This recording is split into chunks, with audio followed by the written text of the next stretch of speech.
మీ first one side love story చెప్పండి sir. ఈరోజు మీ లవ్ స్టోరీ విందాం.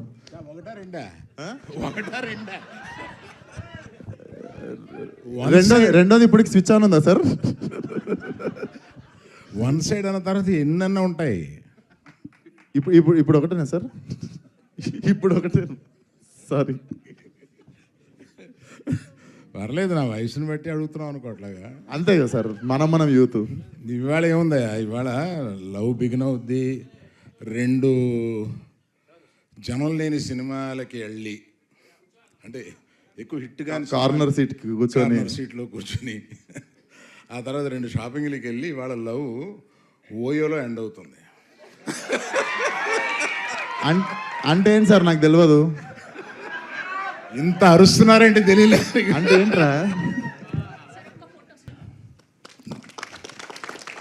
అరవింద్ గారు ఒక విషయం గుర్తు చేయమన్నారు. విశ్వక్సేన్ గారికి ఒక క్వశ్చన్ అడుగుతానని. ఆయన ఎప్పుడు పెళ్లి చేసుకుంటారని మర్చిపోయాను. విశ్వక్, ఇప్పుడు ఇన్ని లవ్ స్టోరీ ఎప్పుడన్నా చెప్పిరా సార్, హీరోయిన్ రాగానే నీకు తెలుగుండి చేసుకుంటారు పక్కన తెలుగుండి ఎవరికైనా చూపించిరా సార్ మీరు? చూపించిరా సార్ మీరు? సరే, ఎప్పుడు పెళ్లి చేసుకుంటున్నావు? నేను చూడగానే ఏమన్నాను, నేను ఎవరిని చేసుకోవాలో చెప్తున్నాను, నన్ను మాత్రం ఎప్పుడు చేసుకుంటావు అని అడుగుతున్నా మీరు. నేను ఏమన్నాను చూడగానే, ఏంటి ఇదివరకన్నా చాలా గ్లామరస్గా తయారయ్యావు, ఏంటి స్కిన్ టోన్ మారిపోయి ఏంటి ఇలా అయిపోయావు అంటే, లేదు సార్ 1 ఇయర్గా తిండి గిండి మార్చేసేసి నేను అలా ఫిట్గా అవ్వాలని అనుకున్నాను, మనం చూసి ఛానల్ అయింది కదా, మనం రికగ్నైజ్ చేశారని ఆనందపడ్డావు. ఇలా ఇంత బాగా రెడీ అవ్వడం ఎందుకు? ఒక అమ్మాయి కోసం కదా. ఎవరు అమ్మాయి? చెప్పండి. వాళ్ళకేమో ఎవరిని చేసుకోవాలో చెప్తారు, నన్ను మాత్రం ఎప్పుడు పెళ్ళని అడుగుతారు. అది కూడా చెప్తే ఇంకా పోయి కట్టేస్తా సార్. మరి దిల్సుఖ్ నగర్లోనే చూడు ఉన్నారు, నాకు తెలుసు. నీకు ఎందుకు దిల్సుఖ్ నగర్ నుండి జూబ్లీ హిల్స్ వస్తే మళ్ళీ దిల్సుఖ్ నగర్ పంపిస్తారా నన్ను? So thank you very much. Thank you sir. Sir, నాకు వాసు ఫోన్ చేశాడు, ఒక కథ విన్నాను, మీరు కూడా వినండి. మామూలు 2 రోజులకు ఒకసారి 3 రోజులకు ఒకసారి వారంలో 1-2 కొత్త వాళ్ళు వచ్చి కథ చెప్పటం ఇది ఉంటుంది. సరే వాసు చేశాడు కదా అని రమ్మన్న. స్టార్ట్ టు ఫినిష్ 1.5 hour అదరగొట్టాడు. ఓ వీడెవడు రా కొత్తోడు ఇలా చెప్పాడు అని అనిపించి అంత ఎక్స్ప్రెషన్ ఇవ్వలేదు నేను. బాగుంది, బాగా చెప్పావు. ఎందుకంటే చెప్పడం వేరు, తీయడం వేరు. వీళ్ళు ఎలా తీస్తారో ఏంటో, మళ్ళీ ఎందుకు వచ్చిందని. సరే, నేను మిగతాది వాసుతో మాట్లాడతాను. వాసుకు ఫోన్ చేసి ఒక 15-20 లక్షలు ఇద్దాం, ఒక సీను వాడు చెప్పిన దాంట్లో ఒక సీన్ చెప్తాం, క్రిటికల్గా అన్నీ వచ్చేటట్టుగా ఒక సీన్ ఏదైనా మీరు ఎంచుకుని అతన్ని తీయించి అది తీసుకుని వస్తే అప్పుడు డైరెక్టర్ కాదు చెబుదాం, అనవసరంగా ఇప్పుడు ఎందుకు రెచ్చగొట్టడం అని. అలాగే చేశారు. తీసుకొచ్చి నాకు వేసి చూపించారు, ఆయన తీసింది. Bang on. వీడు డైరెక్టర్ అయిపోతాడు అని అనిపించేలాగా, సారీ వీడంటున్నాను, ఇవాళ పెద్ద డైరెక్టర్ అయిపోతావు నువ్వు, అందుకని. చాలా బాగా తీశాడు. అన్ని ఎమోషన్స్ ఎంత బాగా తీయాలో అంత బాగా తీశాడు. చిన్న ఏ ఉన్నాయి ఇక్కడ అనవసరం. మిగతా అందరితోటి అంటే వాళ్ళని ఎంత ప్రాణం తీసేసి ఉంటాడో నాకు అర్థమైంది, ఇంక్లూడింగ్ హీరో. అంత బాగా చేయించాడు అంటే వాళ్ళ మీద ఎంత గ్రిప్ తోటి చేయించి ఉంటాడు, వాళ్ళని ఎంత హింస పెట్టి ఉంటాడు. పెట్టవా? నువ్వు చెప్పవా? హింస పెట్టాడా?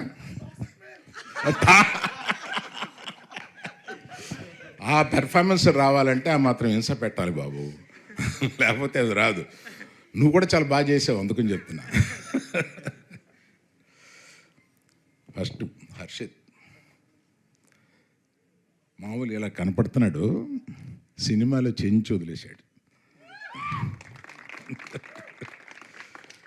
క్లైమాక్స్లో మనకి కళ్ళ నీళ్ళు వచ్చేలా చేశాడు.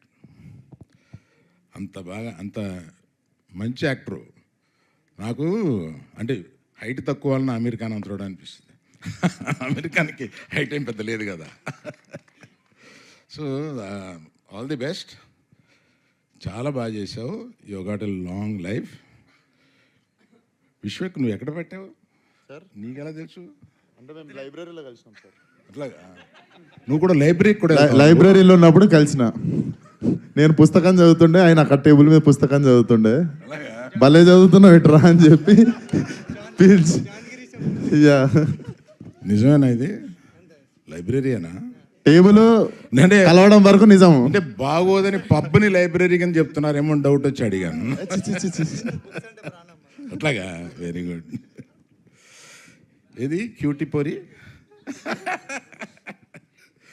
ఎంత చక్కగా ముద్దుగా ఉందో సినిమాలో. ఇప్పుడు కనపడేదానికన్నా ఇంకా చాలా బాగుంది సినిమాలో, చాలా బాగా చేసింది. நம்ம தமிழ் பொண்ணு இது, அங்கேருந்து வருது. Manimegalai, Sneha Manimegalai. So cute, very nice. You done a great job and you got a good future in Telugu. தமிழில் நான் சொல்ல முடியாது. இங்கே உனக்கு நல்ல ஃபியூச்சர் இருக்குது, அதெல்லாம் ஒத்துக்காத, பார்த்து ஒத்துக்கோ. సార్ ఈవిడకి కూడా ఇక్కడే తెలుగులో స్థిరపడిపోయి పెళ్లి చేసుకునే లక్షణాలు ఏమన్నా కనిపిస్తాయి? నేను కొంతమందికి try చేశాను. చెప్పండి అలానే ఏదైనా. You act for 10 years here and get married to a Hyderabad man and settle here.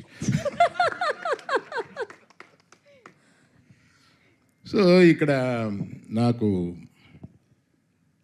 Vishwaksen నేను ఒక 5-6 ఏళ్ళుగా ఓ సినిమా చేయాలనుకుంటున్నాం. అతను చెప్తాడు, నేను చెప్తాను, కనపడి కావలించుకుంటాం, తర్వాత మర్చిపోతూ ఉంటాం. ఎప్పుడు నాకు కనపడినప్పుడు నువ్వు డబ్బులు ఎంత తీసుకుంటావో చెప్తే ఇస్తా.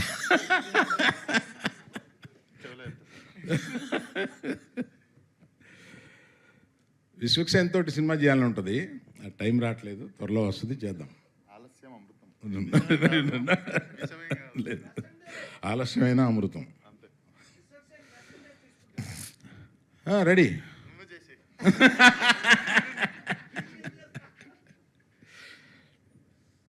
In the ₹9 workshop, నీ గ్యాంగ్ మొత్తం రిప్రజెంట్ చేస్తూ నువ్వు రావా?